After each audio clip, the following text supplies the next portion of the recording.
Hi friends. See how I'm dressed in stripes? It's because we are reading a book called A Bad Case of Stripes by David Shannon. Camilla Cream loved lima beans, but she never ate them. All of her friends hated lima beans and she wanted to fit in. Camilla was always worried about what other people thought of her.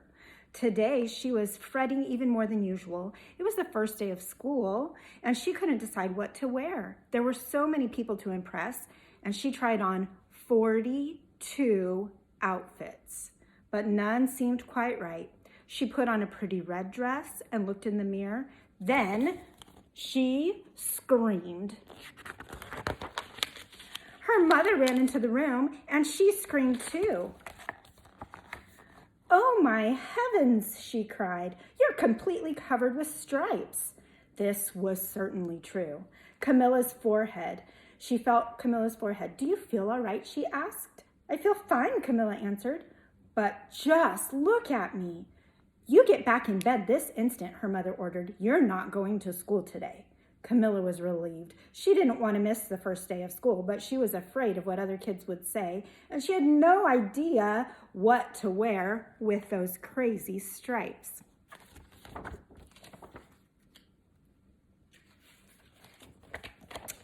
That afternoon, Dr. Bumble came to examine Camilla. "Most extraordinary," he exclaimed. "I've never seen anything like it. Are you having any coughing, sneezing, runny nose, aches, pains, chills, hot flashes, dizziness, drowsiness, shortness of breath, or uncomfortable twitching?" "No," Camilla told him. "I feel fine." "Well then," Dr. Bumble said, turning to Mrs. Cream, "I don't see any reason why she shouldn't go to school tomorrow. Here's some ointment that should help clear up those stripes in a few days. If it doesn't, you know where to reach me." And off he went. The next day was a disaster. Everyone at school laughed at Camilla. They called her Camilla Crayon. Well, that's not nice. She tried her best to act if everything was normal, but when the class started to say the Pledge of Allegiance, her stripes turned to red, white, and blue. And she broke out in stars.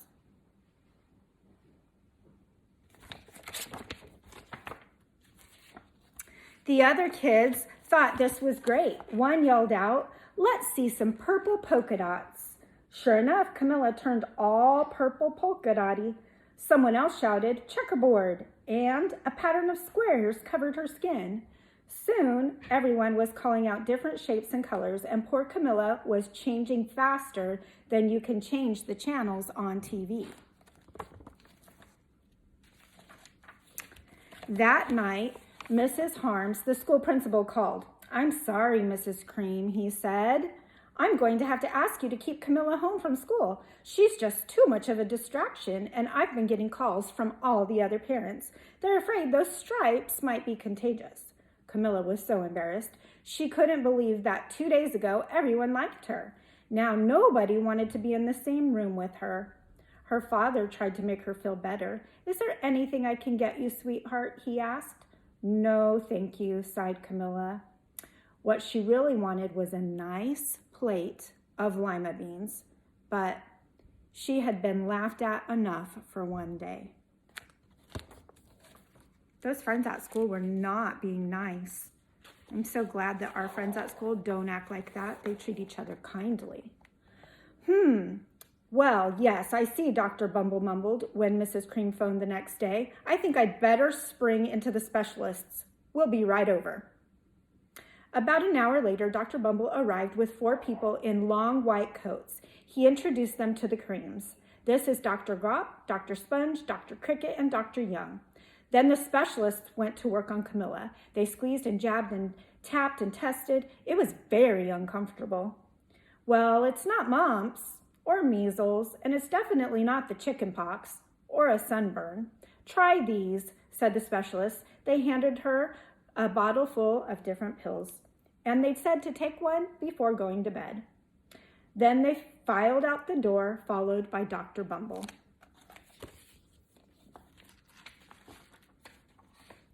That night, Camilla took her medicine. It was awful. When she woke up the next morning, she did feel different, but when she got dressed, her clothes didn't fit right. She looked in the mirror, and there, staring back at her, was a giant multicolored pill with her face on it.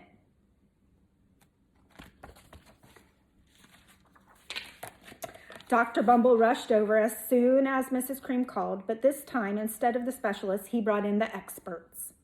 Dr. Gord and Dr. Mullen were the finest scientific minds in the land. Once again, Camilla was poked and prodded, looked at and listened to, and the experts wrote down lots of numbers. Then they huddled together and whispered. Dr. Gord finally spoke. "It might be a virus," he announced with authority. Suddenly, fuzzy little virus balls appeared all over Camilla. I'm so glad that doesn't really happen. Or possibly some form of bacteria, and out popped squiggly little bacteria tails. Or it could be a fungus, added Dr. Gord instantly. Camilla was covered with different colored fungus blotches. The experts looked at Camilla, then at each other, and they said, "We need to go over these numbers again back at the lab."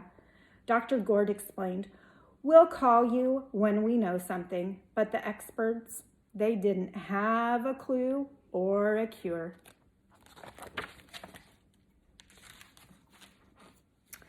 By now, the TV news had found out about Camilla, and reporters from every channel were outside her house telling the story of the bizarre case of the incredible changing kid. Soon, a huge crowd was camped out on the front lawn.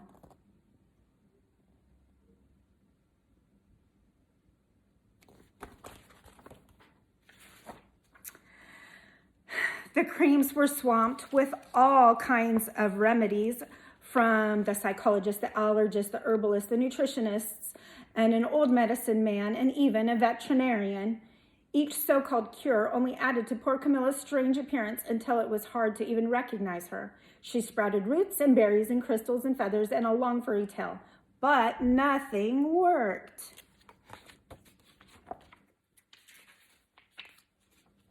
One day, a woman who called herself an environmental therapist claimed she could cure Camilla. "Close your eyes," she said. "Breathe deeply and become one with your room." I wish you hadn't said that, because she became her room. Look at her eyes are the windows, and her mouth is the bed, and her dresser is her nose. "What are we going to do?" cried Mrs. Cream. "It just keeps getting worse and worse," and she began to sob. I'm so glad this is a pretend book. It's fiction. At that moment, Mr. Cream heard a quiet little knock at the front door, and he opened it. And there stood an old woman who was just as sweet as a strawberry. "Excuse me," she said brightly, "but I think I can help." She went into Camilla's room and looked around.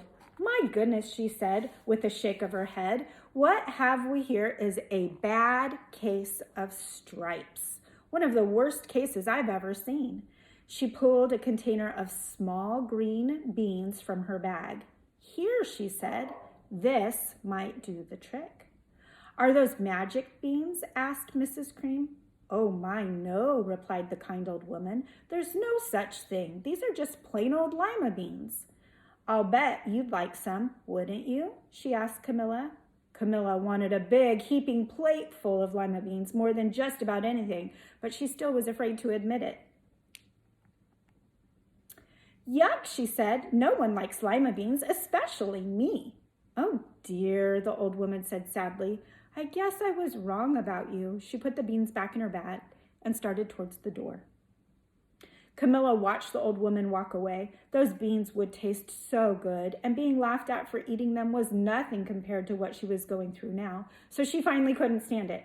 "Wait," she cried. "The truth is, I really love lima beans."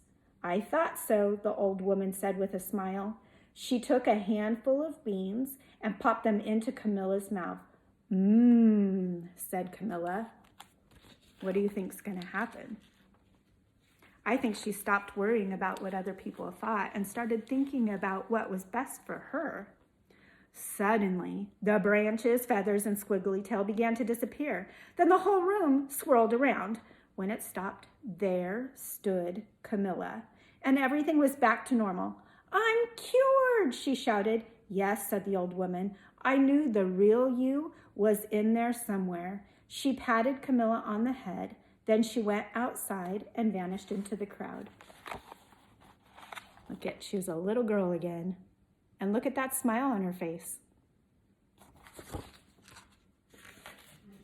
Afterward, Camilla wasn't quite the same. Some of the kids at school said she was a little bit different, but she didn't care a bit. She ate all the lima beans she wanted, and she never had even a touch of stripes again. She looks very happy. I'm so glad that my friends at school are kind to each other and that you always show star behavior, but I don't think Camilla had that at her school. We always need to make sure to be kind to our friends. Now, after this, I want you to make sure to stay on the video because I have an activity and a few fun things for you. I can't wait to read to you again. Have a great day.